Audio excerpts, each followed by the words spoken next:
എഴുത്തിലോട്ട് വന്നത് ചെറിയ ക്ലാസ്സിലാണ്. സുശ്യാമ ടീച്ചർ നമ്മുടെ സാഹിത്യ സമാജത്തിൽ എന്തോ എഴുതിച്ചതായി തോന്നുന്നു. അങ്ങനെ ഒരു കഥയാണോ കവിത ഒന്നും അറിയില്ലായിരുന്നു, എന്തോ ഒന്ന് എഴുതി കൊടുത്തു. പിന്നെ ഞാൻ 2001 ഒരു പൂർണ്ണമായ ഒരു കവിത എഴുതുന്നത്. അതൊരു ഖുർആനാസ്പദമാക്കിയിട്ടാണ്.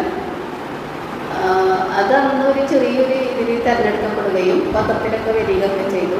പിന്നെ ഒരു കഥയാണ് എഴുതുന്നത്.